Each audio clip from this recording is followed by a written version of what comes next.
Bonjour Jean-Claude. Bonjour François. Si tu es là, c'est parce que tu es venu à une réunion de Bien Vivre à Rezé, voilà, et tu nous as bluffé. En tant qu'écolo, on adore tout ce qui est simple, naturel, et se chauffer avec du bois, pour nous, bah, ça coulait de source. C'était normal, c'était simple, pas besoin de grosses technologies, tout ça. Une denrée qui, dans notre esprit, était renouvelable. Et puis tu nous as dit que nenni, tout n'est pas rose dans le domaine des cheminées et des chaudières et des réseaux de chaleur. Parce que justement, il y a une chaudière bois qui s'est installée à Rezé et ça t'a titillé. Tu as regardé le vrai bilan énergétique du réseau de chaleur, ce qui se dégageait comme fumée des chaudières à bois d'ailleurs, pas une seule, voilà. Et où allait cette chaleur, c'est-à-dire si ça ne chauffait pas des logements très mal isolés. Mais franchement, tu nous as intéressés et on avait besoin d'en savoir plus. Du coup, tu nous as rejoints, merci beaucoup, et là, on profite de toi pour récupérer un tout petit peu de tout ce que tu as accumulé comme connaissances depuis des années. À toi. Eh bien, je vous remercie. C'est une opportunité pour moi de présenter un peu les chaudières à bois, les réseaux chaleur qui se sont développés à Nantes. Et il y a des réseaux chaleur qui peuvent bien fonctionner, mais il y en a pour lesquels rien n'a été vraiment bien conçu. Monsieur Prévost, c'est un ingénieur des mines. On lui a demandé en 2006 de voir pourquoi les réseaux chaleur n'étaient pas rentables, pourquoi les délégataires n'arrivaient pas à faire des exercices financiers positifs et pourquoi il y avait une acceptation sociale qui n'était pas très bonne. J'ai extrait donc un petit passage sur les réseaux chaleur et les économies d'énergie.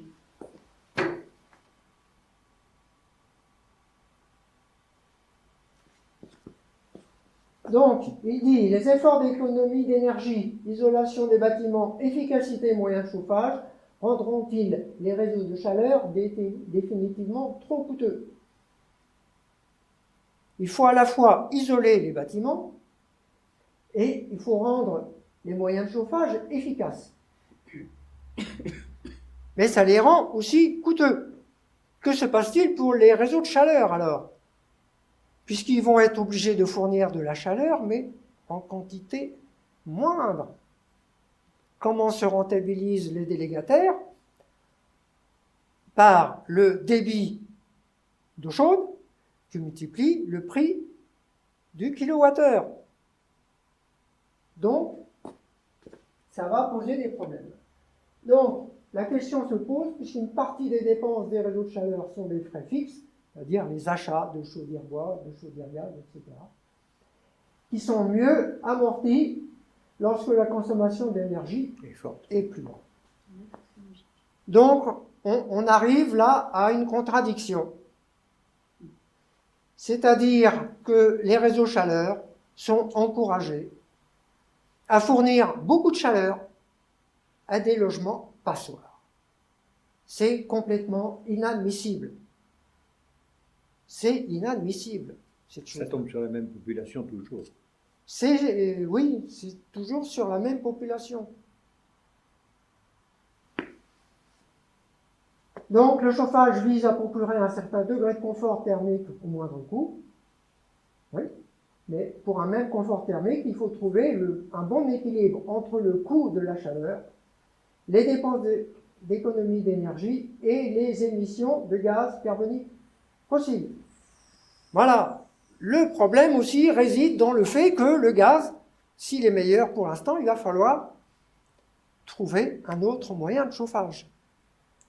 Désormais, la diminution de la consommation d'énergie n'est pas l'objectif à rechercher, puisque l'objectif est de diminuer au moindre coût nos émissions de gaz à effet de serre.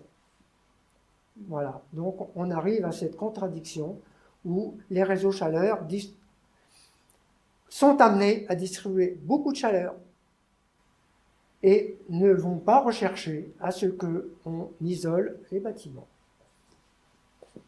Donc, gaspillage d'énergie.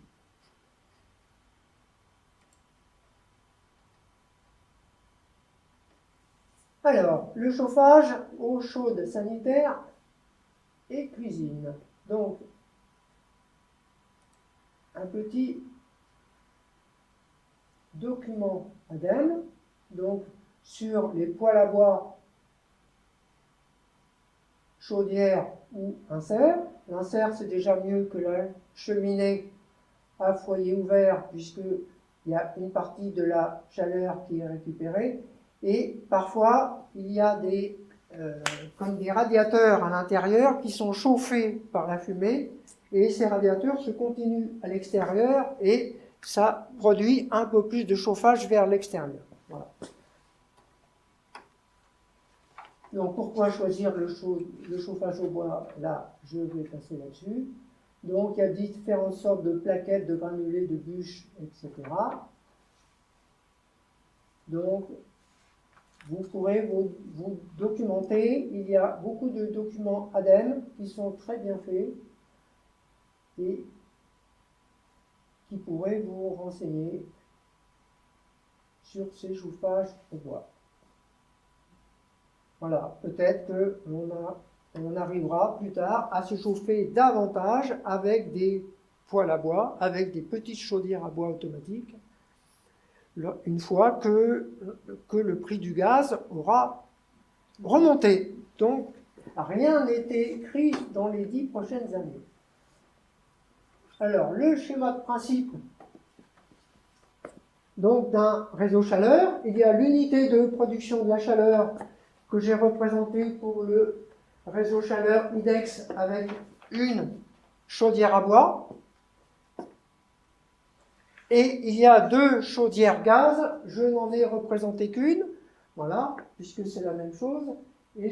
Ce qui fait que la chaudière à bois, c'est quand même assez compliqué, c'est beaucoup plus compliqué que, donc, à manager qu'une chaudière gaz.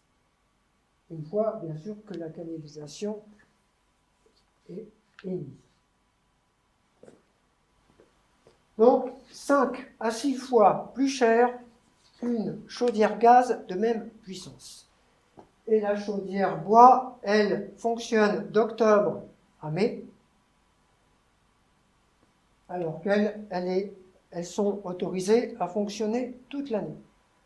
Ce qui fait que pour rentabiliser une chaudière bois, ça va être évidemment beaucoup plus difficile.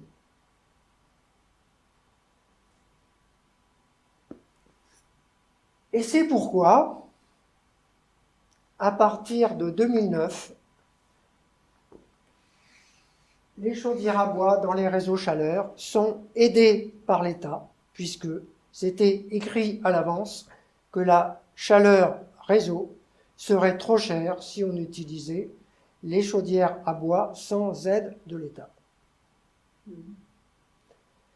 Sur un prix, on va dire moyen en ce moment de 75 € le mégawattheure, l'aide d'État est à peu près de 15 €. C'est un drôle de calcul. Quel est l'avantage en fait de ces chaudières à bois puisque l'État doit les aider?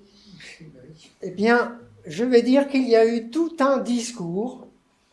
Ça date des dates du protocole de Kyoto en 2009, où on nous a très bien vendu ces chaudières à bois.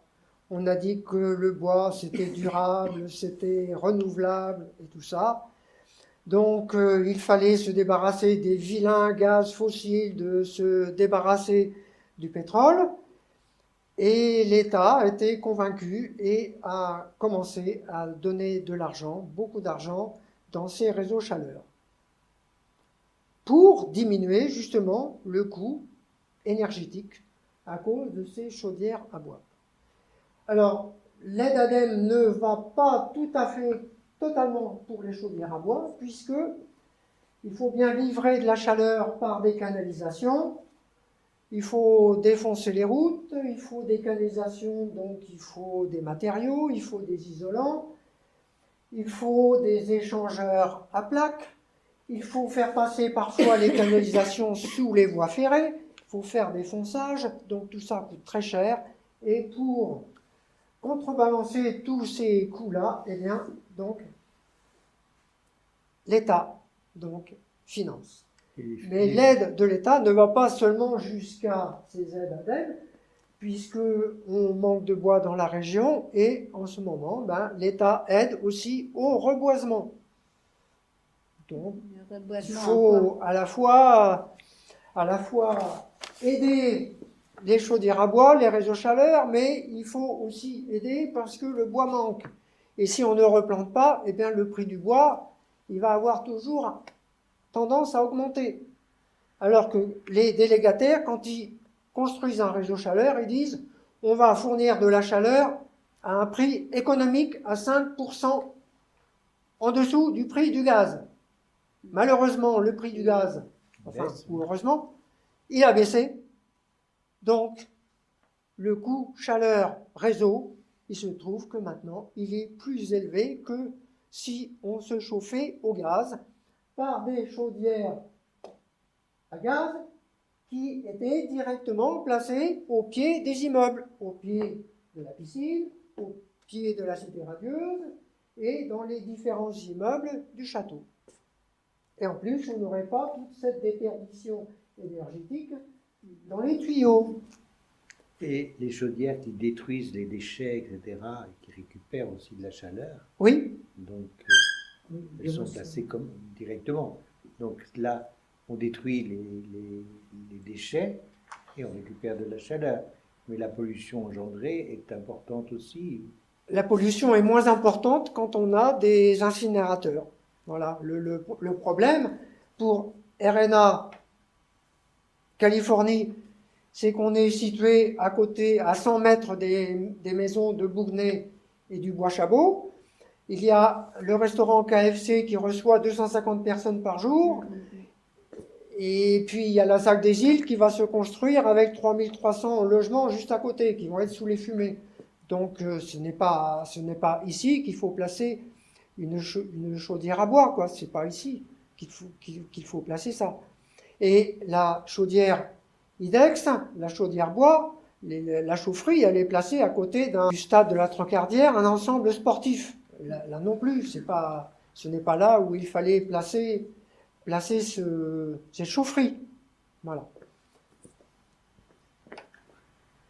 Le dossier de presse. Le dossier de presse, c'est le dossier de presse qui a été fourni en 2013 par le délégataire de la chaufferie IDEX.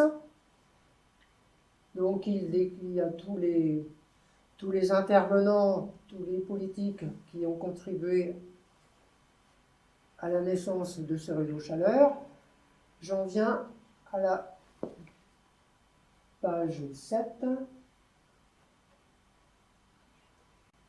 Alors, le réseau chaleur de distribution, composé de tuyaux isolés souterrains, transportera l'eau chauffée en circuit fermé depuis la chaufferie.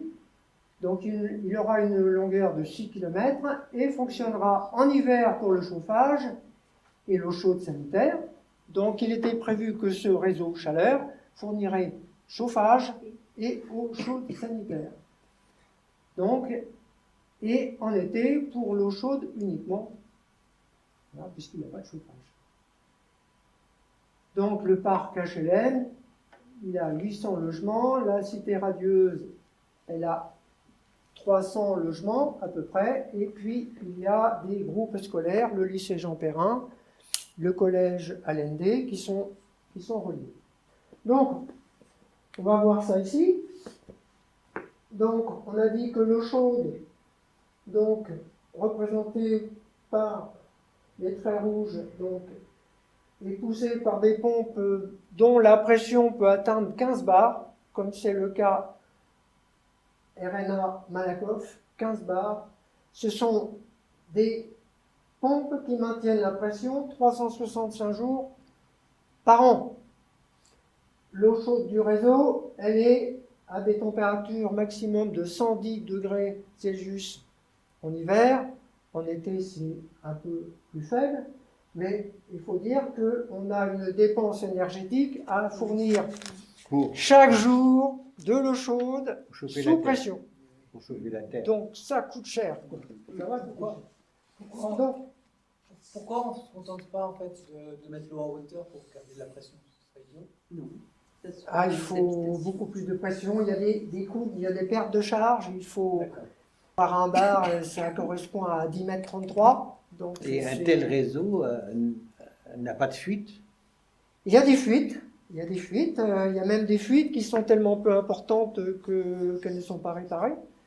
Et Renan Malakoff, j'ai vu sur les rapports d'exploitation qu'il y a des fuites qui sont réparées de façon provisoire.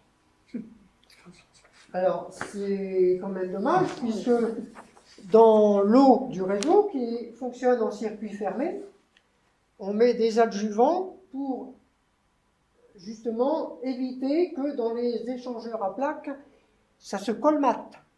Donc il y a des adjuvants et ce n'est pas bon que l'eau chaude du réseau se retrouve dans la terre disséminée.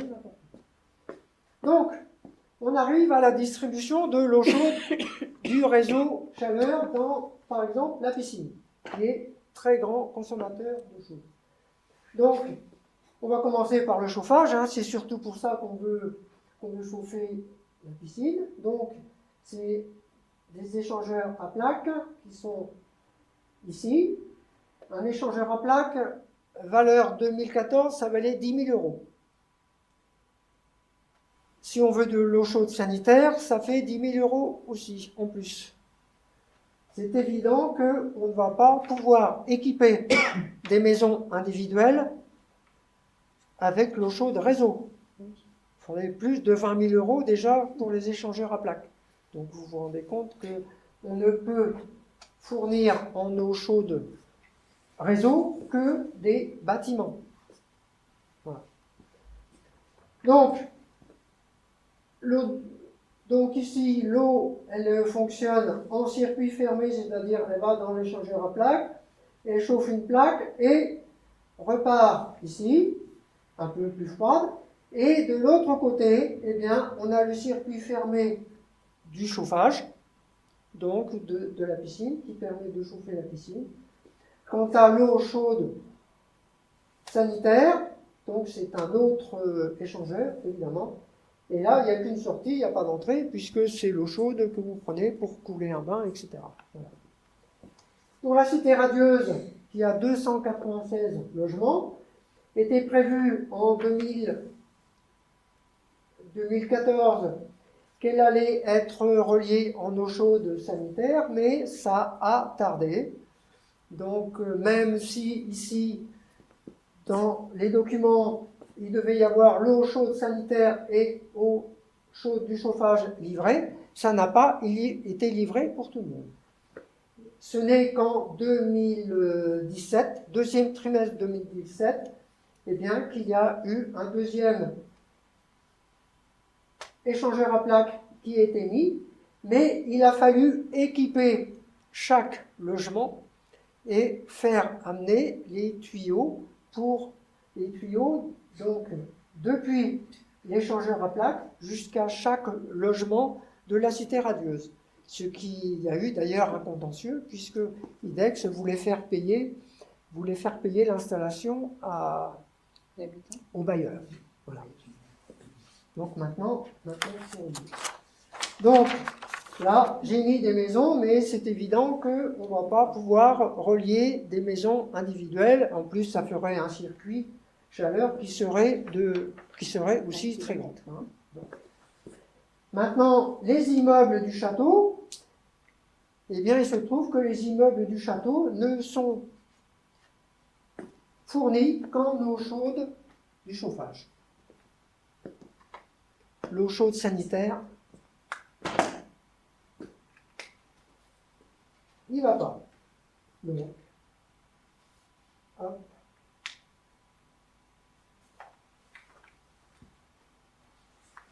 Il n'y a qu'un échangeur. Et le problème de ces 800 logements qui sont au château, ce sont des logements pour lesquels, comme d'ailleurs c'était le cas à la Cité Radieuse, chauffage par le sol, sans vanne individuelle où on peut fermer un peu la vanne parce qu'on a trop chaud, parce qu'on est situé au début de réseau, ou ouvrir un peu plus la vanne. Donc, il y en a qui crèvent de chaud et d'autres qui ont très froid. Et en plus, il n'y a pas de compteur de chaleur. Il n'y a pas de compteur Tout de le chaleur. monde paye pareil. Voilà. Donc, c'est le problème de ces 800 logements ici. Alors, même si dans la presse, on parle d'eau chaude sanitaire qui a été livrée dans les immeubles du château, eh bien non, ça n'a pas été livré. Alors, il y a les 800 logements ici ne sont pas fournis, par contre, il y en a quand même qui sont fournis, hein, c'est-à-dire il y a des immeubles qui sont fournis. Mais sur ces 800 logements, sur les 800 logements, dont 160 logements qui sont sociaux, eh bien, il n'y a pas d'eau chaude sanitaire, ce qui fait que pour ces logements ici, il faut donc, je le disais tout à l'heure, soit un ballon électrique qui chauffe, qui n'est pas très rentable, et puis, ou alors il faut un contre-gaz, et puis il faut un chauffe-eau. Voilà. Et en plus, ça fait une chaleur désagréable. On est toujours ou brûlant ou trop froid.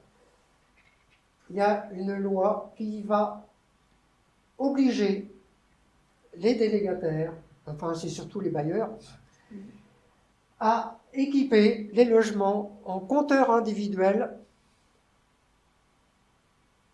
donc de chaleur et une vanne de régulation. Alors je ne sais pas comment ça faire, ça va se passer au château, puisque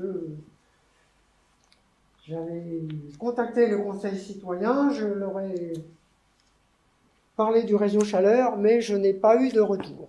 Donc voilà. Je pense qu'il faudrait faire une information auprès de ces habitants-là, d'une certaine façon.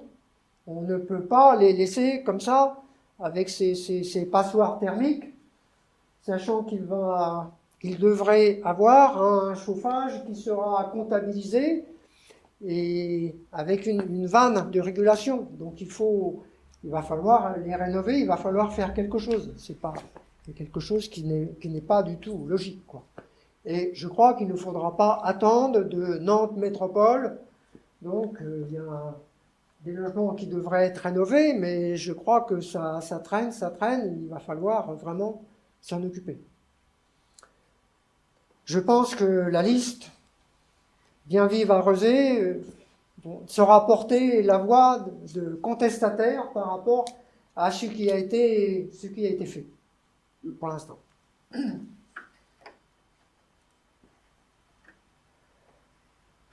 Alors, donc j'avais constaté au cours de mes recherches qu'il n'y avait pas d'eau chaude sanitaire qui était livrée, mais qu'en plus, eh bien, il y a les gens qui parfois se gèlent, puisqu'il y avait eu des articles de journaux. À 18 degrés, on se gèle dans le HLM. En ayant connaissance des rapports d'exploitation que j'ai obtenus en contestant auprès du président de la foule, qui a fini par céder, et même par céder son poste, que j'ai eu donc connaissance de ces rapports d'exploitation, et il se trouve que, justement, à l'époque des faits, il y a eu des pannes. Voilà. Et l'eau est descendue, l'eau chaude réseau est descendue à 70 degrés Celsius. Voilà. Bon. Alors même si IDEX disait mais l'eau elle est quand même à 95 degrés, eh bien non. Alors le rapport 2016, hop. Donc rapport d'exploitation 2016. Que je regarde d'abord les pages 11-12.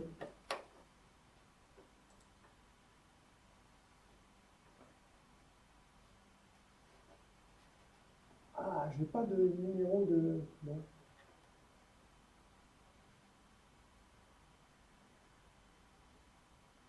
Donc ça, ce sont les différents consommateurs, les immeubles et les bailleurs, avec leur logement. Et là, on voit, parmi les 800 logements qui sont tout en haut, on voit que ECS, eh bien, il y a un trait. Voilà. Donc, il n'y a pas d'eau chaude sanitaire. Et en 2016, donc, on va regarder.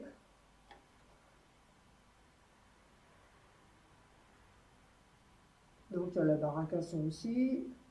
Et un peu plus loin, maison radieuse. La maison radieuse n'était pas raccordée. Alors que Ouest France disait que la connexion se ferait à l'été 2015. Eh bien non, ça s'est fait 2 ans plus tard. Donc je pense quand même que les politiques devraient quand même faire une information qui soit correcte. Voilà, une information, on ne devrait pas contester pour obtenir des documents qui sont des documents administratifs, Mais des documents qui sont publics. là, on a affaire à des sociétés privées Oui, et il y a des contrats. oui, mais Si l'atteinte du contrat n'est pas faite, normalement, on porte la gestion à des gens qui disent on est capable de faire mieux que la régie. Et donc, c'est anormal qu'ils ne donnent pas le fait du contrat. Le contrat, il est bien écrit, il est bien donné. Alors, Enfin, respecter. le prix de la chaleur, c'est on va dire, c'est une promesse de campagne. 5% en dessous du gaz, ça n'a jamais été réalisé. Les gens qui ont commandé cet achat sont bien les politiques en place. Ils ont obtenu des garanties quand même. Ils n'ont pas donné un chèque en blanc à la société. Malheureusement, il n'y a eu aucun retour. Bon, et le président de la foule était un écologiste. Sinon, j'ai eu une feuille recto verso, c'est tout, sur le fonctionnement du réseau chaleur par l'écologiste qui était en poste, et il considérait qu'il avait fait son travail. Mais moi, je savais qu'un rapport d'exploitation, comme les rapports d'exploitation qui sont édités par Nantes Métropole, ça fait 200 pages. Voilà, ça fait 200 pages. Il y a les livraisons de bois, les livraisons de chaleur par immeuble, on a le prix de la chaleur, on a le prix des moyens des logements qui sont chauffés, enfin, on a les pannes. En fait, c'est enterré comme le réseau, quoi. À peu près. Voilà. Voilà. Donc, C'est scandaleux. bon. Alors, les pannes, en plus, où est-ce que c'est? Ça doit être à la suite.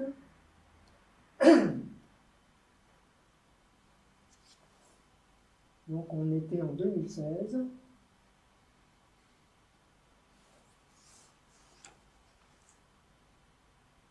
Voilà.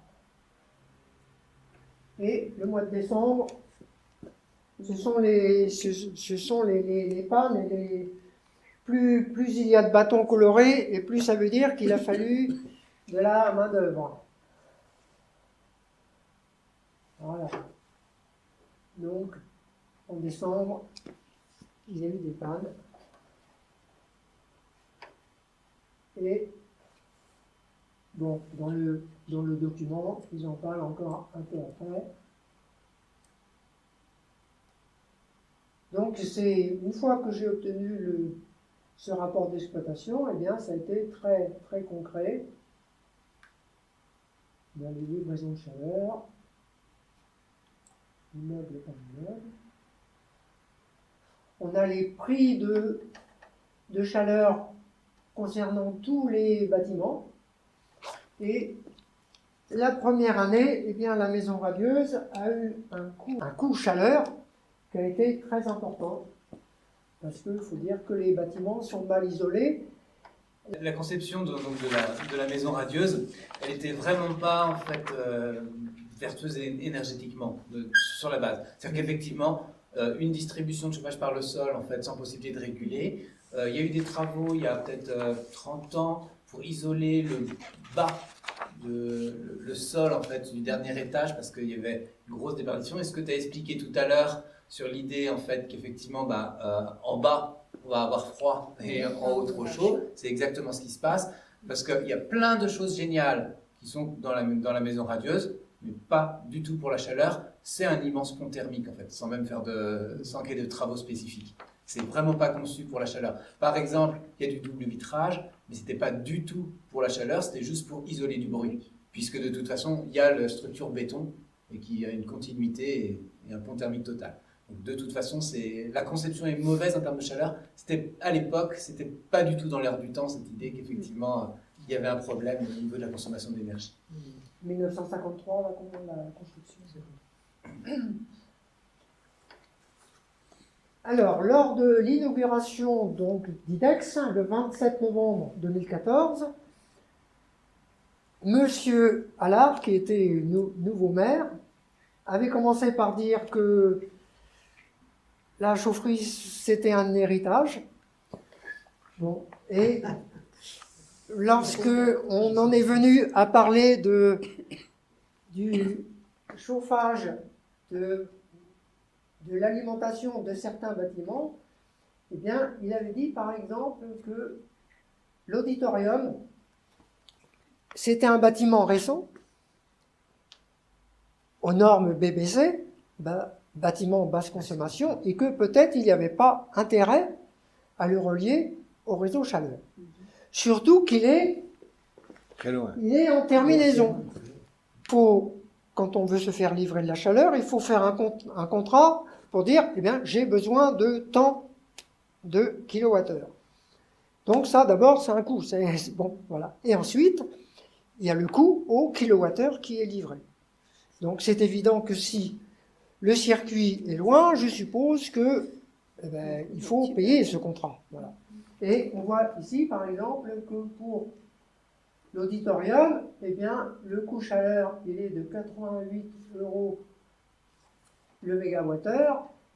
Le gymnase Cavalin, lui, il est aussi en bout de circuit, au bout du lycée Jean Perrin. Et je ne sais pas pourquoi, mais son coût chaleur, il est énorme et il ne descend pas beaucoup d'année en année. Bon, par contre, il y a des résidences qui ont des coûts chaleur qui sont moindres. Et bon, il faut dire qu'à Rézé-Château, les logements ont des coûts chaleur qui sont peu importants. Mais il faut repayer il faut beaucoup de chaleur, puisque ce sont des passoires thermiques.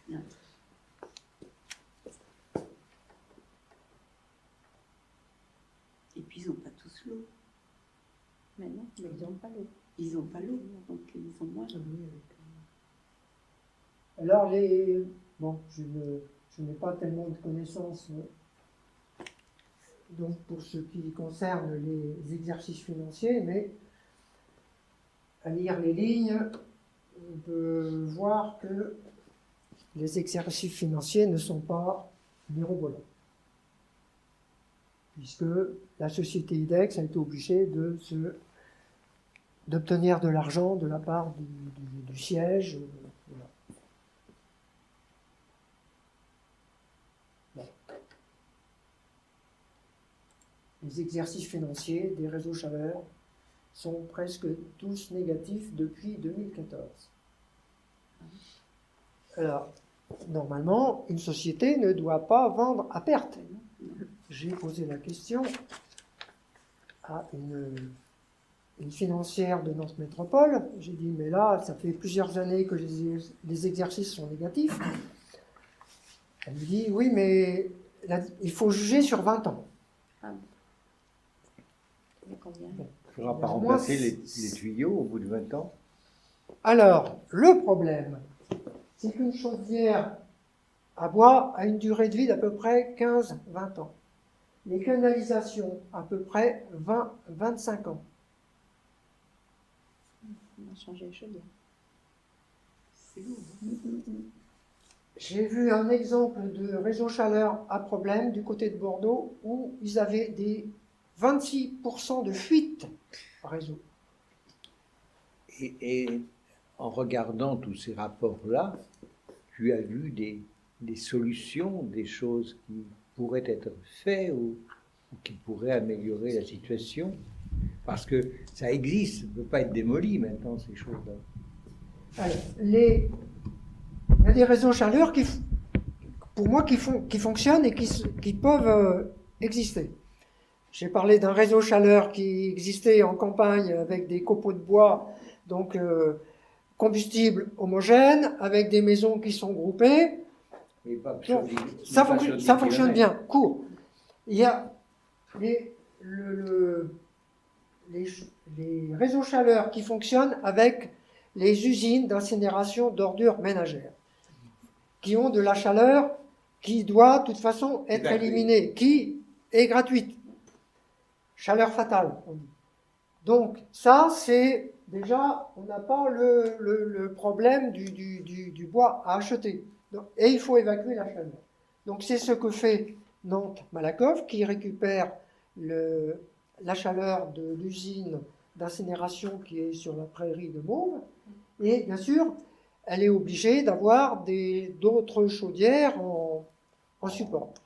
Bon. Donc des chaudières gaz, mais évidemment, elle a mis aussi des chaudières à bois, 2 chaudières de 15 MW, qui ont fait que l'État a donné 28 millions d'euros pour la rénovation de cette chaufferie, donc RNA. 28 sur 92 millions d'euros. On n'arrive pas au pourcentage de 42%, parce que le réseau existait déjà. Voilà. Mais néanmoins, quand les tuyaux, il y a un certain moment où il faudra bien les enlever. Il faut savoir qu'il y a des tuyaux qui passent en ville, où les commerçants, parfois, pendant 2 mois, 3 mois, il y a des travaux, donc ils ne peuvent pas travailler, il y a des bouchons. Et puis il faut des matériaux pour faire des réseaux chaleur. Donc, C'est important parce qu'effectivement, on se débarrasse d'une chaleur. Voilà, on se débarrasse d'une chaleur. Tandis que de l'autre côté, on construit et avec des réseaux qui peuvent être trop longs et qui coûtent très cher et qui sont fragiles finalement. Parce que, effectivement, avoir une chaudière et servir de la chaleur à 6-7 km plus loin, c'est un peu bizarre. Alors, donc, il faudra, pour un bon réseau chaleur, on va dire, il faudra de la chaleur fatale fournie par l'usine d'incinération de Mauves dans le coin, mais aussi il y a l'autre usine d'incinération qui est située en bas de la Loire, là-bas, c'est du côté de Couëron. Voilà, à Couëron. Et c'est ce 4e réseau chaleur, donc, dont le délégataire, c'est IDEX, qui a pris le nom de Novae, et qui récupère donc la chaleur de la part de cette usine d'incinération. Malheureusement, elle passe par des prairies humides. Ben oui. Et elle va jusqu'à Chésine. Donc, mais la tuyauterie, donc, ça va faire une longue tuyauterie. Et ils sont obligés d'ajouter des chaudières gaz. Donc, ils ont mis 3 chaudières gaz juste à côté de l'usine d'incinération.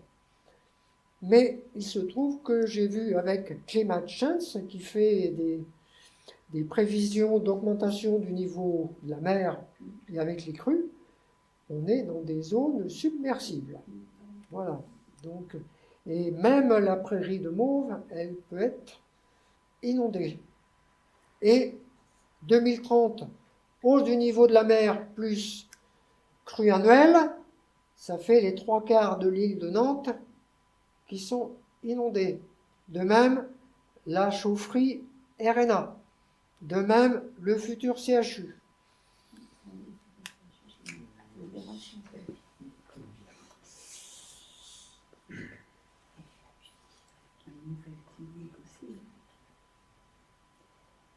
Alors, puisque je parle surtout d'IDEX, donc cette chaudière bois là, à partir du mois de janvier-février 2015, c'est-à-dire 3 mois après son inauguration, elle a émis beaucoup de fumée, il y avait des problèmes, les footballeurs se sont plaints, et on a réussi, enfin ils ont réussi à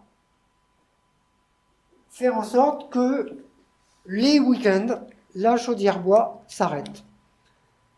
Donc sans faire un arrêté anti-chaudière à bois, on peut très bien, le maire peut très bien, en sa qualité d'officier, et il peut faire arrêter une chaudière à bois lorsqu'il y a pollution. Voilà, pollution. Les mercredis après-midi, lorsque ce sont surtout les enfants qui font du football, voilà, lors de toute manifestation sportive.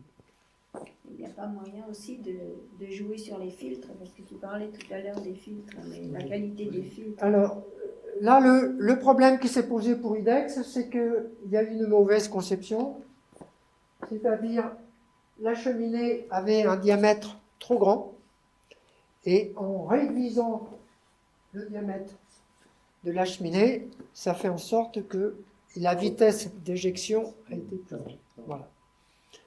Donc ils ont transformé, ils ont fait des travaux, et c'est Air Pays de Loire d'ailleurs qui a étudié cela. On ne peut pas filtrer davantage. Pas tellement. Pas tellement. On arrive à les chaudières à gaz peuvent fournir des fumées à 5 mg par mètre cube à la sortie. La chaudière IDEX, on lui a demandé de faire 50 mg par mètre cube. Donc 5 et 50. On peut faire mieux, mais c'est évident que la qualité des filtres doit être améliorée, ça va coûter plus cher. Voilà. Ça ne récupère pas les bois qu'on jette en déchets bois, etc. Les cagettes, jusqu'à 2014, on pouvait brûler des cagettes ici. Maintenant, on ne peut plus.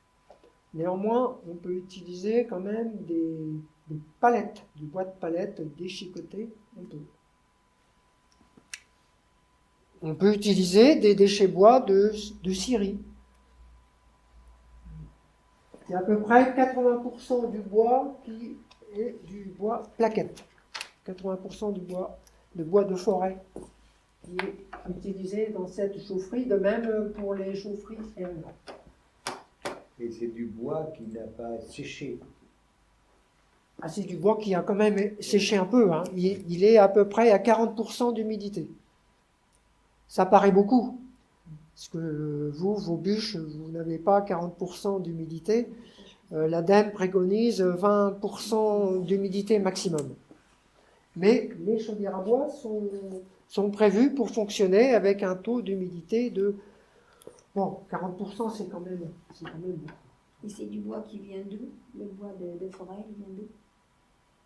Alors, le bois de forêt, dans les documents des délégataires, c'est du bois qui provient dans le rayon de 100 km. En réalité, il est quand même plus éloigné. Alors, j'ai justement un petit document normalement sur le plan d'approvisionnement des RENA, parce que l'IDEX n'a pas donné ce document du plan d'approvisionnement. Donc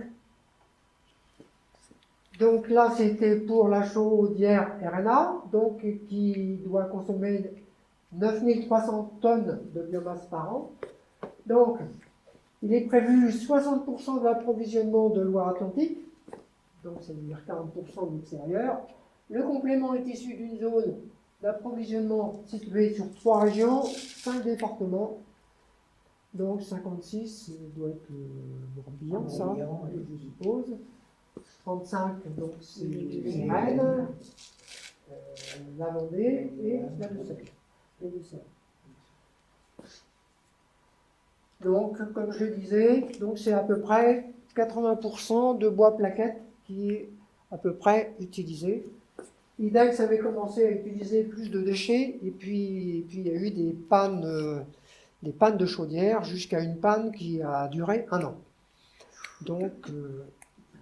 Donc ils en sont venus à utiliser du meilleur bois. En plus, ils avaient un capteur qui était mal placé. Donc, il y a eu une fusion, Et donc, du foyer. Et donc, quand ils arrêtent la chaudière à Trocardière, sa remise en route n'est pas pénible. Il faut de la chaleur, il faut qu'elle garde une certaine chaleur, la chaudière, pour repartir.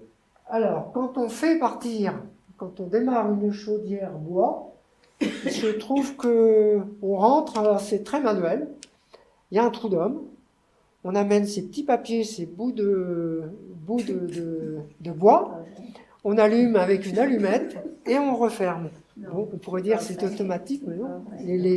Les chaudières bois et RNA de 15 MW, là, on a vu, elles n'étaient pas en fonctionnement. On a ouvert, trou d'homme, et voilà. Bon. Et chaque fois qu'on éteint et qu'on... Oui, on fait en sorte quand même que les chaudières bois, on les fait fonctionner de façon continue. Le problème... Mais pour les problèmes, les moments footballeurs, etc., comment on l'arrête et comment on la fait redémarrer? On l'arrête le week-end, on la fait démarrer le lundi. Il se trouve que maintenant, tant que les footballeurs ne vont pas contester, la chaudière bois continue de fonctionner. Alors le problème avec ce filtre à manche, c'est que lorsqu'on démarre la chaudière bois, au début ça fait beaucoup de fumée et on fait ce qu'on appelle un bypass. C'est-à-dire toutes les fumées qui sortent du multicyclone, on les fait aller à la cheminée. Et c'est ainsi que j'ai fait une très belle vidéo de fumée avec des fumées très conséquentes. Ça devait être probablement pour ce fonctionnement en bypass. Alors ça, quand on démarre, et quand on arrête aussi. Quand on arrête, il y a un certain moment où il n'y a plus tellement de pression, et sinon, les filtres à manche, il peut y avoir un incendie qui se produit à ces niveaux-là. C'est comme un feu de cheminée. Non, pas tout à fait. Pas tout à fait. Feu de cheminée, c'est que vous avez beaucoup de suie. Il n'a pas été ramoné. La cheminée n'a pas été ramonée. Ou alors, on a oublié d'enlever le bouchon qu'on avait mis en été. Alors, je vais vous parler des chaudières à bois qui, selon les puissances, IDEX, puissance de 5 MW, on lui demande de ne pas produire plus en particules 10, plus de 50 mg par mètre cube. La chaufferie bois de Saint-Plus, 750 kW, donc elle est de puissance plus faible, 50 mg par mètre cube aussi. Elle est équipée de filtres manches aussi. RNA Rezé était prévu d'être équipé en électrofiltre au départ. On lui demande de faire 30 mg par mètre cube. Donc vous voyez, la puissance est plus grande, le débit sera plus grand, et là, on diminue en quelque sorte la teneur en fumée. Pourquoi RNA avait voulu mettre cet électrofiltre? C'est que l'électrofiltre, quand vous démarrez la chaudière à bois et quand vous l'arrêtez, l'électrofiltre, vous pouvez le maintenir. Vous n'avez pas à faire un bypass. Donc c'était pour faire un fonctionnement plus facile. Alors RNA s'est défendu quand j'ai participé à l'enquête publique. Alors j'ai dit, écoutez, moi je connais IDEX, 5 MW, il y a des filtres à manche. je connais RNA Malakoff, l'autre RNA, qui a un filtre à manche pour des chaudières de 15 MW. Donc il y a 5, il y a 15, ça m'étonnerait que pour 9 MW, on ne puisse pas mettre un filtre à manche. Et finalement, ils ont fini par mettre des filtres à manche. Voilà. Mais le fonctionnement en bypass, donc qu'il faut parfois faire. Et donc pour RNA Malakoff, on lui demande de fournir comme teneur de poussière, en poussière, 10 mg par mètre cube. Et quand vous faites le produit de la puissance par la valeur limite, ben, vous trouvez des valeurs qui sont pratiquement constantes. C'est-à-dire, en quelque sorte... De 250 à 300. Ouais. C'est-à-dire que plus elle est puissante et plus on lui demande d'abaisser ses teneurs en fumée. Mais finalement, si elle est plus puissante, elle va émettre plus de fumée. Donc finalement, on fait on prend un peu nos poumons pour des capacités maximum à avaler. À s'arranger. Oui. S'adapter.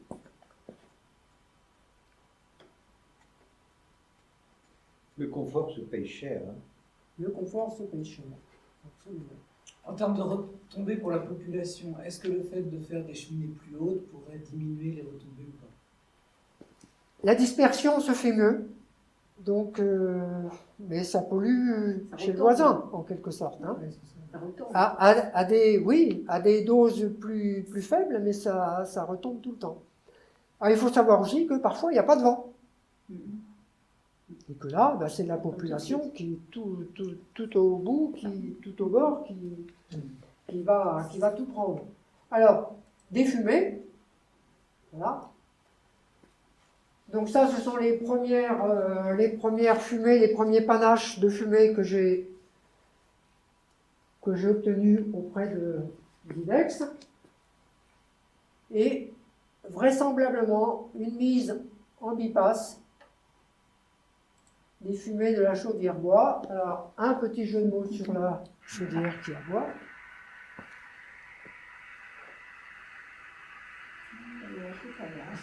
Alors, où est-ce qu'il est le son, là ?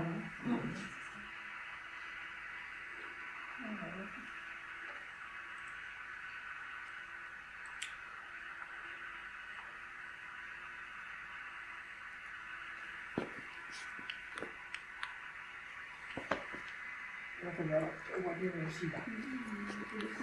Ouais, on voit mieux les fumées là. Les pompiers sont dérangés, là, il y a des gens qui appellent. Là, vraisemblablement, le filtre à manche ne fonctionnait pas. Ah oui.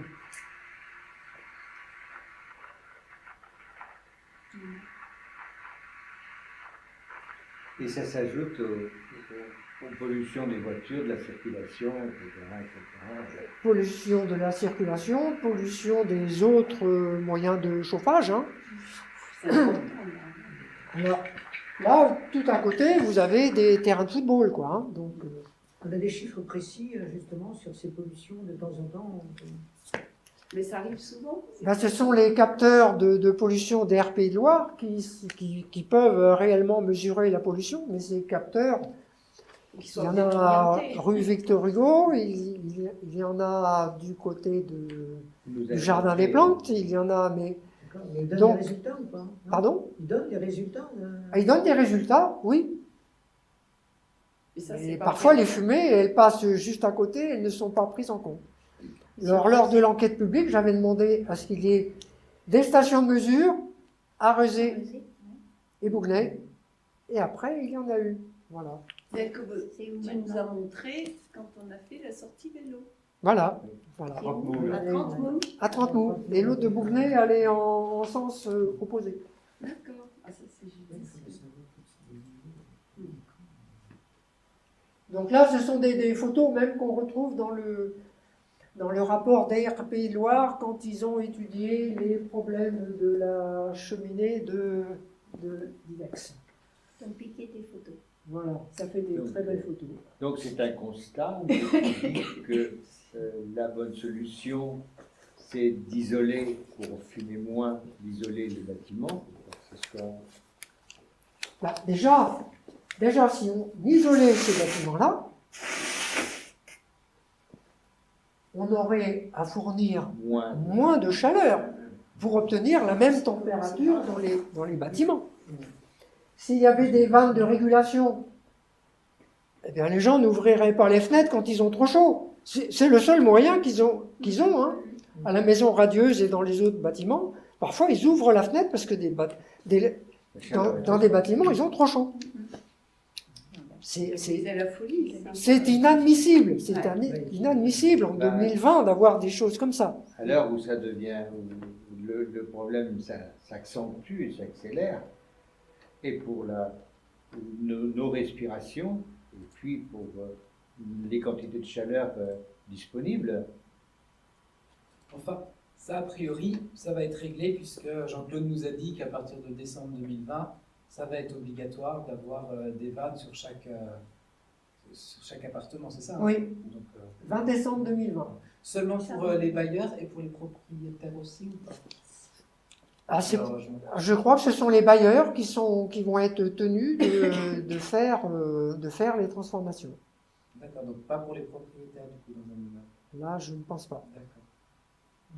Donc, peut-être que nous, on aura à inciter, à aider en fait dans ce cas-là, Pour les la propriétaires à population. faire ça, quoi, parce que tout le monde n'a pas forcément les moyens. Je crois qu'il y a un gros déficit d'information auprès de tous ces habitants des cités, quoi. Et c'est inadmissible qu'il n'ait pas l'eau chaude sanitaire, quoi. Puis comme tu Ça le fait faisais, un budget supplémentaire, le fait de devoir avoir une autre source. Mais surtout comme si ta c'est pas- conférence le faisait remarquer, c'est progressivement aussi. Donc les gens ne s'aperçoivent pas des factures énergétiques. Il y a eu des aides, etc. Et c'est progressivement. Les prix vont augmenter progressivement, qu'on ajoute des vannes, que ça va être des coûts, etc. etc. C'est-à-dire, la valeur du prix entre ce que des gens paieraient directement en utilisant du gaz et en utilisant des réseaux de chaleur, il y a une part qui est payée déjà par l'État. l'État. Oui, c'est ça. Et puis, Quel est le ratio? voilà, et donc on élève après les prix doucement, donc ça ne crie pas trop, quoi. Hein. Je lisais sur Internet là, que il y a des endroits où ça faisait moins 20% quand même pour les gens. Mais il y a, on ne savait pas qu'il y avait des aides de l'État, donc je ne savais pas. Quel niveau à peu près Quelle proportion Quelle proportion les gens payent quand même moins cher avec cette aide de l'État, mais c'est tout. C'est ça qui fait que... Ici, les habitants ne payent pas trop cher en facture. Ouais. C'est modéré, mais je veux dire que le réseau chaleur est mal conçu. Pour moi, c'est mal conçu. On ne doit pas fournir beaucoup de chaleur. On doit commencer par isoler les bâtiments, quoi. Oui, bien sûr. Mais isoler les bâtiments, c'est au Non. niveau des bailleurs sociaux que ça va se faire. Ça. Et ce que disait le rapport Prévost, il avait vu le problème, la contradiction, quoi. Mais À devoir fournir beaucoup de chaleur pour que les réseaux chaleur, pour que les délégataires s'y retrouvent. Et que l'État doive aider. En plus, avec les fumées, Mais en fait, on ça- se retrouve avec... Il a mal été pensé parce que des chaudières, il y en a des plus petites aussi. Et puis 6 km, je trouve que c'est énorme. C'est énorme. Parce qu'après, il y a l'entretien, il y a tous ces facteurs. En plus, avec les fumées bois, on se retrouve avec... fumées bois et des poêles et des cheminées, on arrive à 48 000 morts induites à cause de la pollution de l'air. Donc, Au niveau français. oui, au niveau français, rien qu'en France, 400 000 en Europe. Je veux dire que il y a quelque chose qui ne va pas. Ça ne tourne pas rond. Avec le même argent public, on devrait pouvoir faire beaucoup mieux. Et d'ailleurs, à Nantes Métropole, ils ont commencé à mettre en place des rénovations de bâtiments. Le dernier réseau chaleur n'ajoute pas de chaudière bois, puisque c'est la chaleur fatale de l'usine de Couéron qui va arriver. Donc, il y a un progrès, mais je veux dire, quand même, on aurait pu y penser avant. Ça fait longtemps que je parle. C'est vrai, quand j'ai été reçu par M. Bourron à la mairie de Rezé, il m'a dit, il n'y a que vous qui contestiez Ça relève des bailleurs sociaux.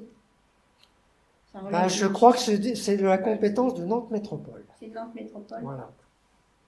Je crois que ça revient à 30 000 euros l'isolation d'un bâtiment. Donc changer les portes et fenêtres et...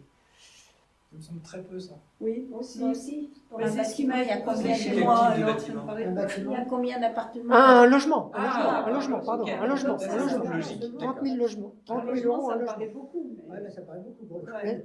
Mais quand vous multipliez par 800, Oui, ça fait beaucoup. C'est- Enfin, tout est relatif. Quand on Ça voit fait- le skatepark, Ça fait pas Et- beaucoup parce que si ça dépend de la manière dont tu dépenses cet argent. Si tu arrives à avoir des artisans locaux, en fait, essayer de te fournir au plus proche, en Et fait. du travail. C'est pas une vraie dépense, puisque en fait c'est de l'argent qui va rester dans le coin, qui va retravailler là. C'est ce qu'il faut voir, c'est Oui, que, oui, oui. comme on l'a dit, on veut absolument que dans les appels d'offres, on ait ce type de critères. Et dans ce cas-là, ça devient tout à fait envisageable. D'accord, il y a une dépense financière, mais pour l'économie locale, ça peut être bénéfique. Et puis derrière, qu'est-ce que c'est que de l'argent? En fait, c'est ce truc concret qu'on détruit, qui n'a pas de sens par rapport à la santé des enfants, par rapport La santé au des climat, gens. par rapport à tout ça, quoi. C'est pas, Ouais. on n'a pas de problème à se dire que oui, on peut, nous, si c'est effectivement, si ça dépend de notre métropole, en tant qu'écologiste, en fait, ayant obtenu une majorité à Rezé, pousser pour qu'effectivement la priorité soit l'isolation. Et quelle Il y a un lien dans la isolation. métropole. Et pas faire n'importe quelle isolation. Bien sûr. Une isolation qui tienne dans le temps. Pas une avec des isolation produits imposée. biosourcés, par exemple. Oui, des Oui. études de fait. Et puis les aides sont insuffisantes. Les aides au niveau du département, au niveau des Pays de la Loire, sont complètement insuffisantes par rapport à... Je crois qu'il faudrait tout mettre à plat et Mettre à plat. ouais. tous les projets, faire en sorte de les évaluer par rapport à combien ça ferait de logements rénovés. Par exemple, le skatepark plus le parc Alain, 900 000 euros. Ah oui, quand même. Si on fait 30 000 euros par logement, bah ça fait 30 logements. Est-ce qu'on n'aurait pas pu faire un peu mieux Prioriser. le skatepark? On a enlevé tous les arbres, les beaux arbres, on a remis des petits arbres. Il va falloir une dizaine d'années avant qu'ils commencent à stocker du carbone. Quand il va faire, à partir du mois de mai jusqu'au mois d'octobre, il va faire un cagnard pas possible sur le skatepark là. En plus, c'est bruyant. Je veux dire que on aurait peut-être pu faire, on aurait pu réduire peut-être un peu la voilure. En plus, il y a un skatepark du côté de la Trocardière. Donc peut-être qu'on aurait pu l'améliorer là-bas. Je veux dire, ça fait peut-être un peu chic, ça fait un peu racoleur de faire un skatepark là, mais je veux dire, on aurait peut-être pu faire un peu mieux. Il y a sûrement des manières de faire mieux. C'est-à-dire de ne pas aller sur la bétonisation, l'artificialisation supplémentaire. De toute façon, on s'est engagé en fait à aller dans l'autre sens, c'est-à-dire à végétaliser. C'est-à-dire qu'on ne va promouvoir aucun projet qui ajoutera 1 mètre carré en fait, de béton au palier. Maintenant, il me semble nécessaire qu'effectivement, sur les endroits en fait, où il peut y avoir des difficultés sociales, ce soit là que la mairie investisse et investisse aussi dans le loisir. Bien sûr, forcément au mieux possible, sans artificialiser, mais c'est quand même une orientation dans toutes nos discussions où on a bien dit que ce qu'on voulait, c'est que les gens vivent bien, et ce sont avant tout les gens qui peuvent avoir le moins de moyens qui doivent avoir de quoi vivre et s'amuser. C'est-à-dire que le loisir ne doit pas être laissé seulement aux privilégiés. Voilà. Quand on regarde des choses style les opéras et compagnie, c'est des choses avec de l'argent public, mais où il faut payer, même si c'est complètement subventionné. Résultat, c'est des subventions qui vont juste aux plus riches. Voilà. Donc c'est juste idiot. Donc, en tant qu'écologiste à la tête d'une mairie, oui, on fera attention à ne pas faire de projet là, comme celui-là, où en fait on bétonise, on artificialise, mais si on dépensera quand même de l'argent, en fait, pour des loisirs et pour des choses qui peuvent paraître futiles, parce que si on veut bien vivre, c'est aussi en permettant à tout le monde en fait d'avoir des loisirs. Voilà, ça. Et de se rencontrer. Mais continuez. Et de se rencontrer. Oui, voilà. Et pas se faire. Désolé hein, pour cette. Vas-y, vas-y. Donc il y a des photos qu'on m'a transmises, donc, des footballeurs qui m'ont transmis des photos. Donc ça c'était un vendredi soir, il y avait énormément de fumée, donc ils sont allés voir. C'était des ovnis. Ils sont allés voir la mairie, donc ça c'est la Trocardière. Hein.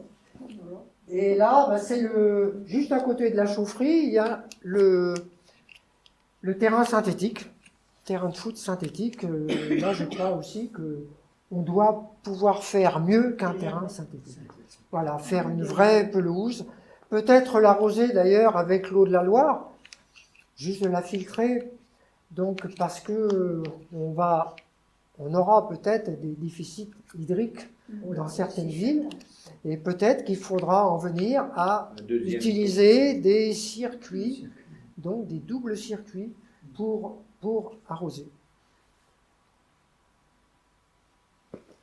En plus, il faut de la mécanisation pour ces terrains synthétiques, parce que les particules de caoutchouc, particules de pneus, elles ont tendance, lorsque les footballeurs font des tacles et autres, donc ça s'éparpille un peu partout. Donc ils passent et ils repassent avec des machines avec des moteurs thermiques. Alors, il y a une autre chaufferie qui est à Saint-Luce, par le même groupe IDEX, qui s'appelle, bon là-bas ils l'ont nommé IBEM. Donc 750 kW, donc vous avez vu, donc il y a une chaudière bois, une chaudière gaz. Et voilà ce qu'ils ont filmé.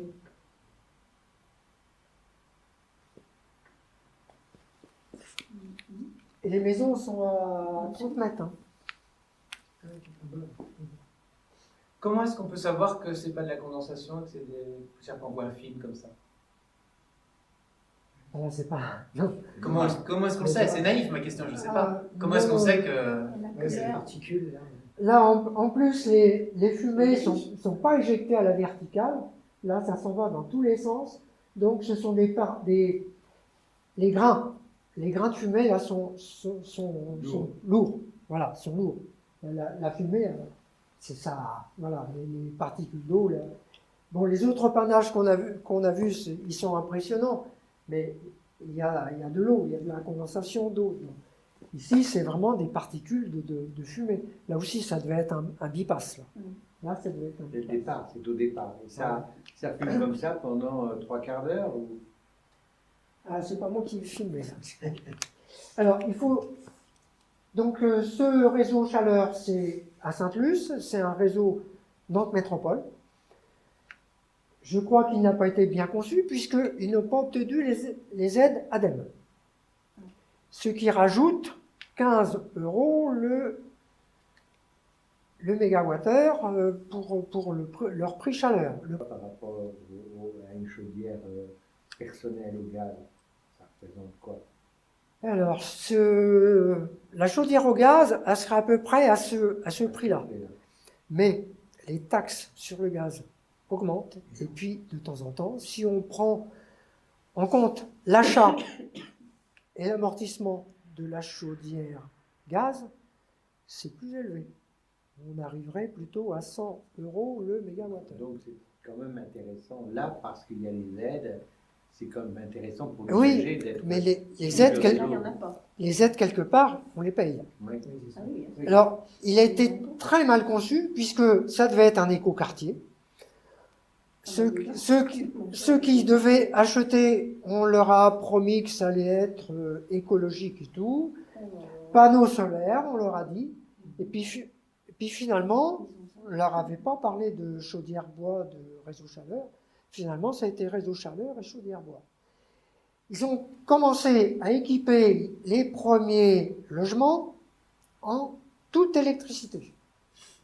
Alors qu'ils savaient qu'ils allaient faire le réseau chaleur. Mais quand j'y suis allé en 2016, là, pour faire la visite, ceux qui étaient chauffés à l'électricité, ils m'ont dit ça nous revient moins cher que les autres qui sont chauffés par le réseau chaleur. Par contre, le truc qui me choque, c'est dans ce que tu as dit, c'est qu'ils avaient à un moment parlé de panneaux solaires. C'est-à-dire que c'est la Ouais. solution idéale, normalement. Ben, ils ont changé. Ils ont changé Et d'avis. qu'est-ce qui a poussé à changer? Ah, c'est pas les habitants. Ah non, bah, sûrement pas, non. C'est pas les habitants. Et le réseau chaleur, comme il est cher, eh bien, il y a un îlot de logements qui devait se raccorder, et qui ne se sont pas raccordés, puisqu'il y avait le choix. Donc le réseau chaleur, pour qu'il soit rentable, pour qu'il soit viable, il faut que la quantité de chaleur divisée par la longueur du réseau, ça donne la densité thermique, soit aux environs de 3. Et là-bas, ben, c'est aux alentours de 2. Mais il y a des réseaux chaleur qui sont mal fagotés et qui ont une densité thermique de 1,5. En 2014, l'ADEME disait on veut des densités thermiques de 3. Mais depuis, ils sont devenus beaucoup plus cool, puisqu'ils ont du mal, même en faisant des offres de réseau chaleur, de plans, de contrats, eh bien, il y a très peu de demandeurs.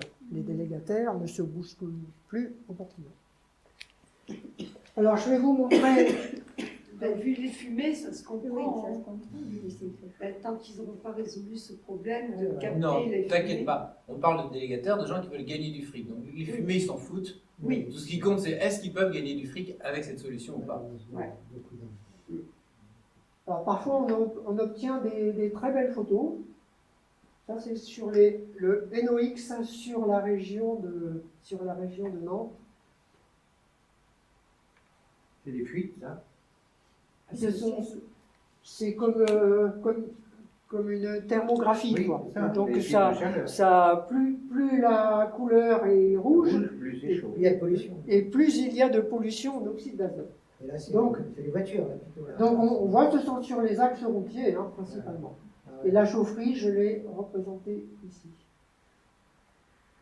Les axes routiers. Et voilà, RNA, c'est là. RNA, c'est là. Vous voyez le secteur Trente-Nous, donc la route de Pornic. Vous voyez ce qui se passe. Donc ça, c'est le pont. Donc ça, c'est le pont Trois Continents. Ça, c'est l'autre, là. Je ne sais plus comment on l'appelle. Pyramide, c'est là. Donc vous voyez un peu la pollution. Non, moi, je comprends Mais- pourquoi je touche. Dites donc, il n'y a pas un CHU là-bas qui doit se construire? Ben, c'est de l'autre côté, oui. Juste en face. Donc c'était un des arguments sur Un air sain pour que le registre d'enquête publique pour le CHU. J'ai dit, mais là, pour c'est les la âges zone vides. la plus polluée de la région. C'est pour les âges vides. C'est la zone de densité automobile ici importante. En plus, zone qui va être inondable. En plus, il y a des avions qui continuent à survoler. Il va falloir que l'hélicoptère des urgences se pose. Comme ils font une construction sur 10 hectares. Donc, évidemment, ils vont monter les bâtiments. L'hélicoptère, il va falloir qu'il se pose en hauteur. Comment il va arriver selon les avions? On ne doit pas être sur les mêmes paliers. Mais de toute façon, nous, en tant qu'écolo, en fait, pour les avions, ce qu'on prône, c'est la diminution du trafic. Et c'est quelque chose, on ne pense pas qu'il y ait une nécessité d'avoir des aéroports partout en France. Voilà, donc On a déjà. on a besoin juste de diminuer le trafic, donc ça devrait pas... Nous, notre but, c'est que quand on était contre l'aéroport de Notre-Dame-des-Landes, c'était pas du tout pour promouvoir celui-ci, c'est juste pour dire que ces nuisances-là, on n'en veut plus, voilà, et qu'il faut les diminuer. Donc ça, c'est ça pour l'avion.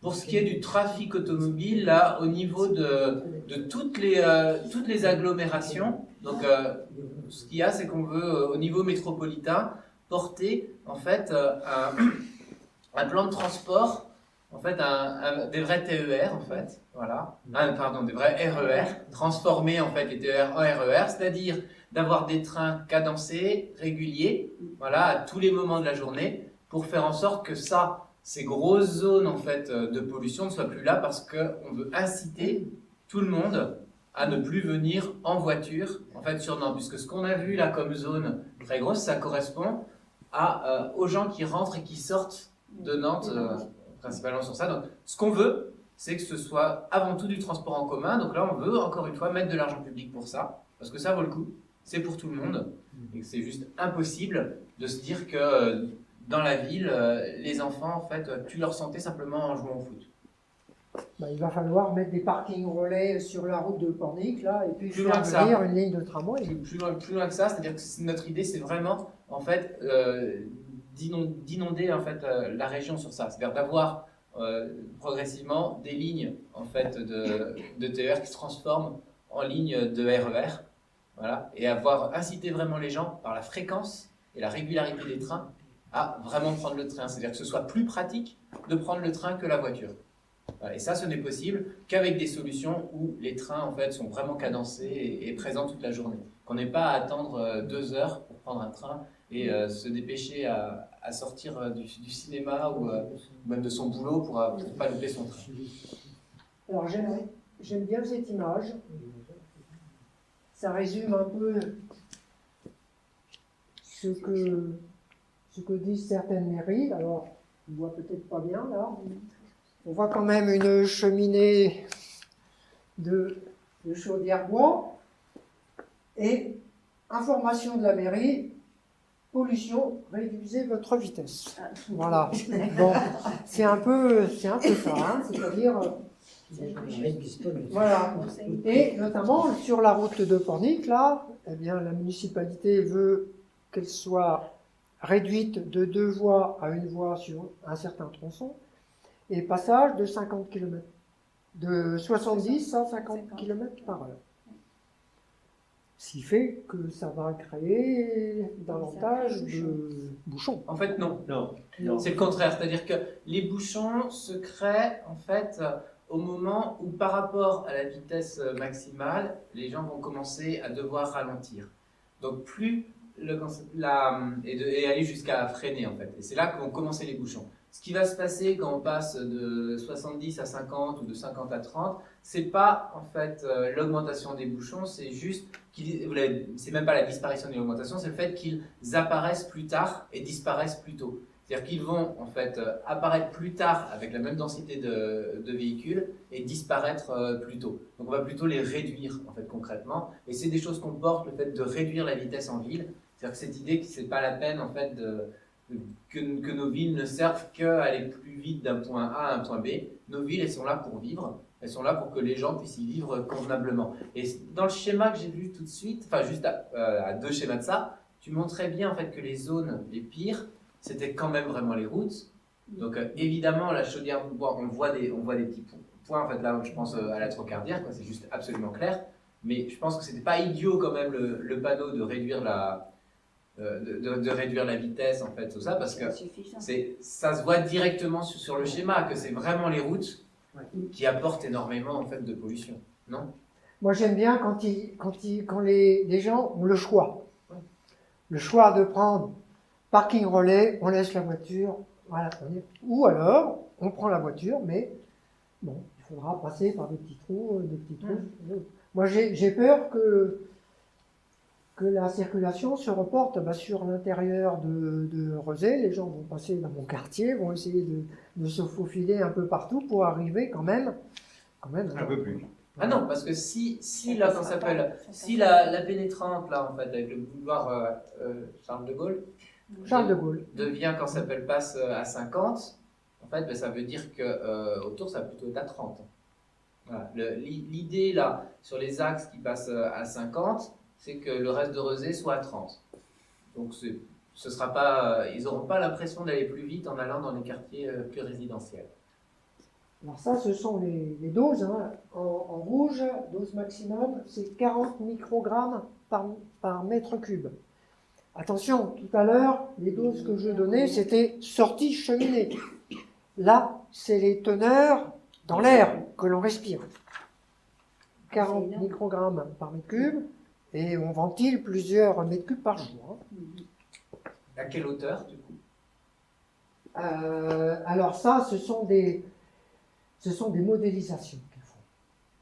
Ce sont des modélisations. Oui, mais ils mettent dans cette modélisation, c'est, je crois, tu auras 2 mètres, c'est pas, je pense, une mesure. Je ne sais pas. Ça doit être hauteur d'homme normalement, non? Je ne sais pas. À La tête l'époque, j'ai eu d'avion, ça. Air Paris, à Paris, mettait les capteurs à 3 ou 4 mètres de hauteur, alors que les pots d'échappement, où les enfants respirent à peu près à 50 cm, à cette époque-là, Air Paris faisait diminuer la pollution. Oui, En quelque sorte. Alors, mon tableau de bord, donc pour les réseaux chaleur, ça s'obtenait par les synthèses et délégataires. Donc chaque année, au mois de novembre, on a ainsi les réseaux chaleur, Bellevue, Saint-Herblain, donc qui donnent les quantités de chaleur fournies, les consommations par énergie, puisqu'il y a plusieurs chaudières, donne le tarif pour établir les factures, coût moyen du mégawattheure, et à chaque fois il donnait sur 2 années, voilà, avec l'évolution.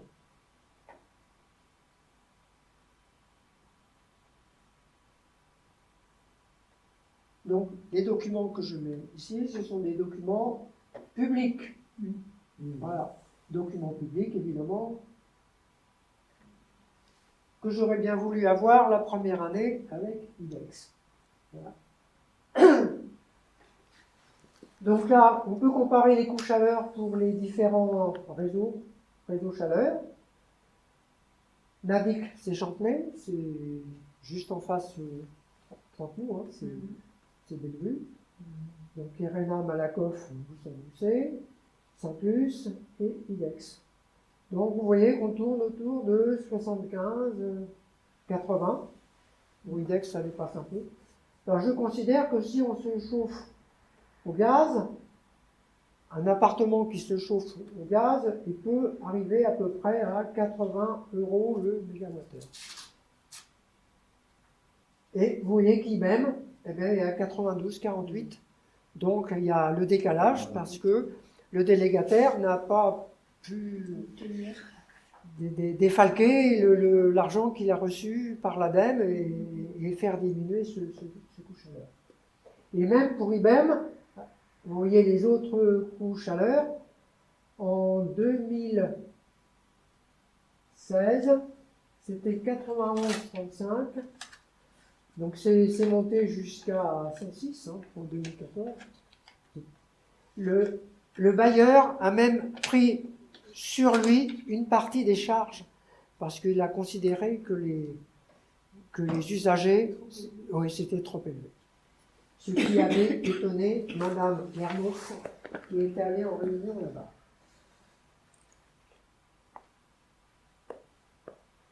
Donc le coût moyen par logement,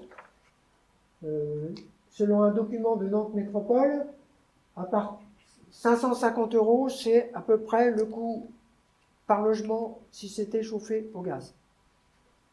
Moi, quand je parlais, c'était pour une maison. Pour un logement, une maison, le coût n'est pas même.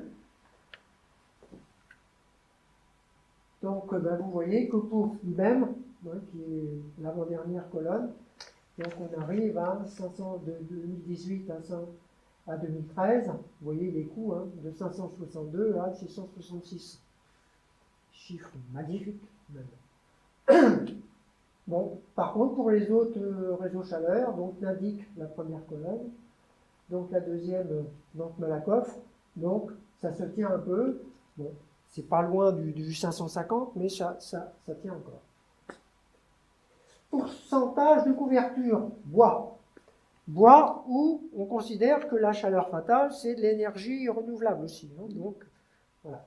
Donc, ça fait partie de la mixité. Donc, on en est à 51,4% pour Nadic. Ils utilisent quand même pas mal le gaz. Et pour Malakoff, 74% en couverture. Il faut dire qu'ils utilisent beaucoup la chaleur fatale. Et puis, ils ont 2 chaudières bois qui ne fonctionnent pas très bien, mais qu'ils utilisent quand même. Et pour donc IBM, eh bien, c'est la première année, 2018, la première année où ils ont dépassé les 50% en bois. Alors que les délégataires, au début, disaient qu'ils allaient faire un fonctionnement à 85% en bois.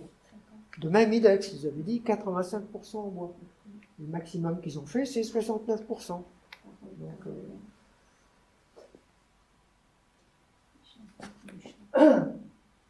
Mais ça, finalement, tu trouves ça bien, qu'ils l'utilisent pas. Pardon? Finalement, tu trouves ça bien, c'est qu'ils n'utilisent pas le bois, finalement. Oui, parce que quand on ne coupe pas les forêts continuent à absorber le CO2.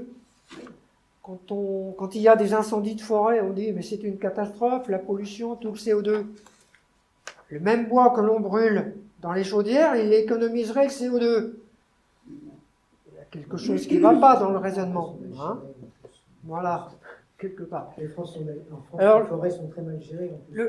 Elles sont privatisées. Elles vont devenir Le problème, c'est que Elles sont déjà. le CO2 qui a été capté par les arbres, quand on brûle l'arbre, Ouais, après, ils vont- on redonne d'un seul coup, on relargue tout le carbone qu'il a capté. Et après, si on replante, il faut 30, 40 ans. Et non, on replante un conifère parce que ça va très vite et ça n'absorbe pas grand-chose. Et puis t'as des aides Et actuellement, pour les on fait des plantations avec uniquement le même type d'arbre. Du Ouais, doulac. c'est ça qui est- Ce qui manque énormément, c'est la diversité, la biodiversité. Il y a des associations. Il y a des qui se forêts battent. où il n'y a plus d'oiseaux, il n'y a plus de bestioles, il n'y a plus rien. Oui, Dans mais les c'était Landes, dans les Landes, il y a plus rien. défiscalisé pendant 15 ans. Le fait de Il planter faut du qu'il y ait de gaz. la mouche, des fougères, il faut qu'il y ait énormément de De variété.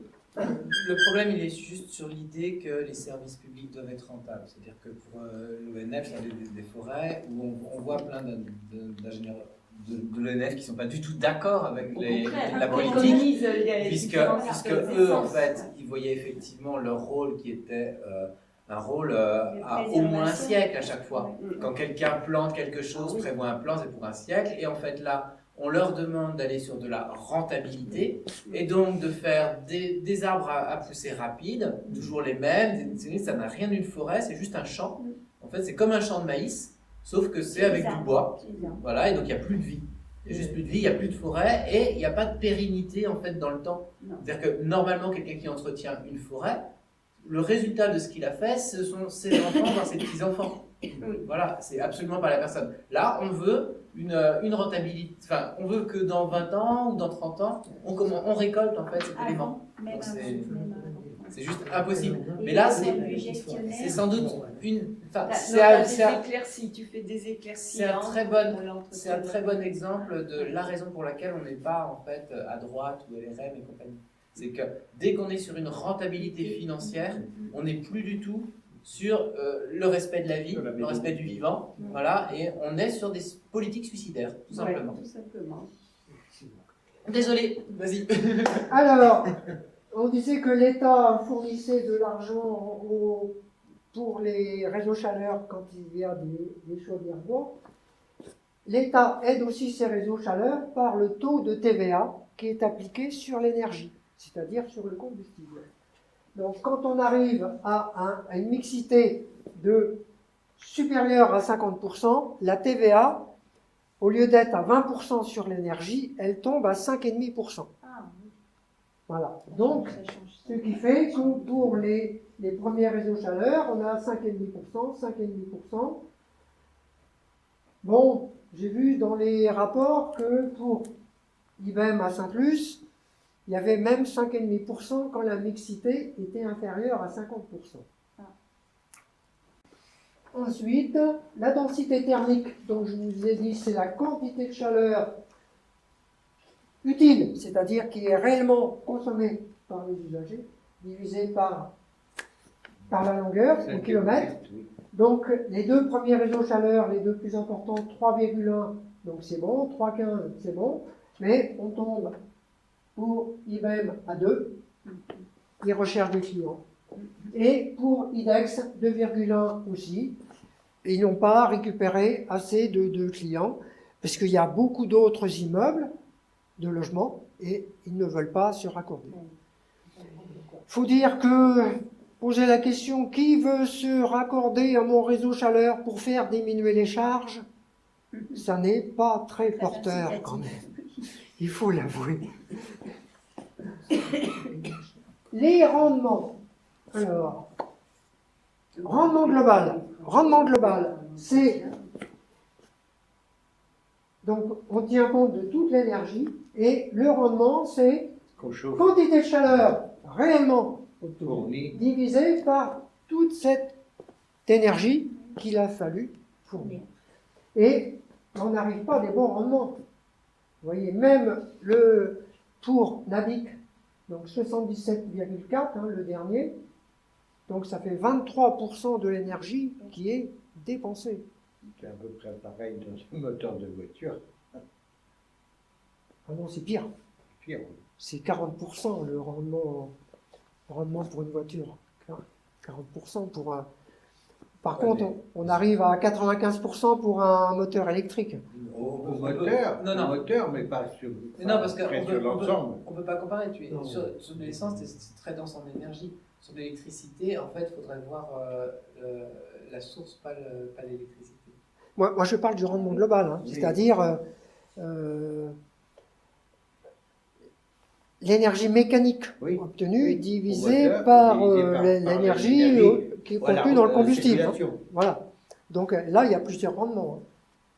Et quand il y a plusieurs transformations, il faut faire le produit des rendements. Et bon, ça finit par s'abaisser. Donc, pour RNA, c'est par contre pas trop mauvais. Vous voyez qu'on arrive à presque 84. 71,5 pour, ça c'est IDEX. Non, c'est IBM. IBM, un plus. Donc là, c'est vraiment pas bon. Vous voyez, 72,7, 68,7, 70, 78. Donc on arrive presque à un tiers d'énergie perdue, quoi. Et pour IDEX, là, 82. Qu'est-ce qu'il y a bien pu y avoir pour avoir un rendement de 82% une année, si vous avez suivi ce que je vous ai dit? L'arrêt du bois. Ouais. Il y avait une panne bois d'un an. Qu'est-ce qui s'est passé? Eh bien, le rendement a augmenté. Vous vous rendez compte? On arrive à, par rapport à l'année précédente, on arrive à 11% d'écart. Oui, mais c'est vrai, on n'est pas tous sur la même densité d'énergie entre le gaz et le bois. Ben, disons que par le mode, C'est ce que tu nous as expliqué sur la partie précédente. Effectivement, on a plus d'énergie sur le gaz, donc c'est normal sur le rendement. une chaudière gaz, elle arrive à fournir 95% elle a un rendement de 95%. La chaudière bois, on a du mal à dépasser les 90%. Donc déjà, il y a un décalage. Et puis en plus, la chaudière bois, eh bien, il y a des appareillages, on dépense de l'énergie partout, donc il y a des extracteurs. Tu nous as éclairé toujours. Oui, tu as éclairé, mais c'est touffu quand même. Donc le réseau chaleur n'est pas forcément la solution. Ah non, il faut vraiment l'étudier, Ouais. vraiment l'étudier sérieusement, quoi. Mais là, ils avaient l'argument, on donne une énergie qui est renouvelable. Parce que C'était ça. le bois, C'est voilà, ça au départ. on le Parce que le reproduit, gaz, c'est le pas gaz, perdu, c'est c'est pas pas, monté sans arrêt. c'est pas une énergie On fossile l'a pas fait. qu'on brûle et c'est fini. On n'en a pas fait de même. Si la forêt était on bien. était pas Mais là, il nous a répondu, ça dépend d'où vient le bois. C'est que Oui. si effectivement il est local et renouvelé, mais justement, quand C'est on pas a une très mauvaise gestion des forêts et que c'est loin, change du rien. coup, ça marche pas. C'est-à-dire qu'on a besoin, dans ce cas-là, de sécuriser toute la filière. Ouais. Là, dans ce que tu as montré, il y avait par exemple le fait que la plus grosse chaudière, en fait, du coup, émettait moins. Oui. Donc ça veut dire que si on fait un réseau de chaleur, Moins dans pas- le cas qu'il faut en face, ça veut peut-être dire qu'il faut en fait à chaque fois avoir une puissance suffisante Suffisant. et donc du coup de l'avoir mis à l'écart. Mais dans ce cas-là, ça veut dire qu'on a un grand circuit et ça doit perdre beaucoup en C'est ligne. pas bien. Non. Alors, la chaudière qui fonctionnait le moins bien, c'était la chaudière bois Saint-Plus. Mhm. elle a un silo qui est dimensionné par rapport à la puissance, donc c'est un petit silo.